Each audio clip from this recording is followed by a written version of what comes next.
নৌকার মাঝি কোথায়? কেন মাঝিরে দিয়ে আপনার কাম কি? আমি নদী পার হবো, ওপারে যাব। তা যান, এই জায়গায় দাঁড়িয়ে বক বক করতেছেন কে? মাঝি ছাড়া নদী পার হবো কিভাবে? আপনার কি আমার দেখলে মাঝি মনে হয়? এটা আমার বাপের নিজের নৌকা, নিজের সাথে নদী পার হয়ে যান। যান। তুমি আমাকে পার করে দাও, যত টাকা লাগে আমি দিব। কত টাকা দিবেন? 100 টাকা। আচ্ছা ঠিক আছে, টাকা লাগবো না, আসেন।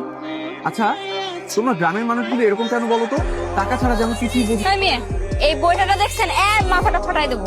আপনার আমি কি কইলাম যে আমার টাকা লাগতো না? আসেন, আমি পার করে দিতেছি। এই, তোমার বংশের কেউ কি ডাকাত নাকি? হ্যাঁ, এরকম করে পড়ে যাবো। সে মায়া না। আরে আমি সাঁতার পারি না, পড়ে যাবো আমি। বাবা, তুমি কি নদীতে পড়ে গেছিলা? হ, আমি ফেলাই দিছি। তোমার শহরের পোলা আমারে তো আমি নাকি ডাকাত বংশের মায়া দিছি নৌকাতে ফেলায় নদীর মধ্যে। তাই বলে তুমি ওরা নৌকাতে ফেলাই দিবা?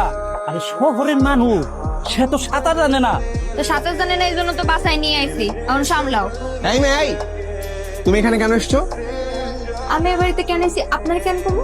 এটা আমার ইচ্ছা। ছেলেটা কেড়ে মায়া, ওই তো তোরে কইছিলাম না, নৌকাতে একটা পোলারে ফেলাই দিয়ে নাকানি পানি খাওয়াইছি।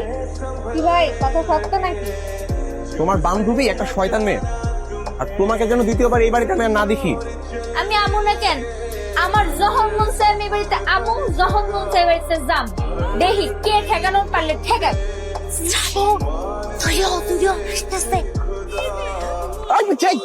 এই তোর ভাষা কোথায়? হ্যাঁ, তোর আম্মুর কাছে বিচার দিব আমি। কি কেমন মজা? হ্যাঁ, আমার লগের পরের বার যদি লাস্টে আইছেন, এর চেয়ে বেশি শাস্তি দিব। তোরা আমি পরে দেখতেছি। শয়তান, তোরে তো সুসলে। এই শয়তান মেয়ে, কোথায় তুমি? হ্যাঁ, কোথায় লুকিয়েছো? কে তুমি? আর বলবেন না আঙ্কেল, একটা ভারী বেয়াদব মেয়ে আছে এই গ্রামে।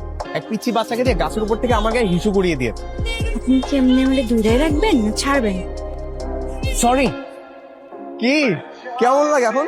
ঠিক আছে।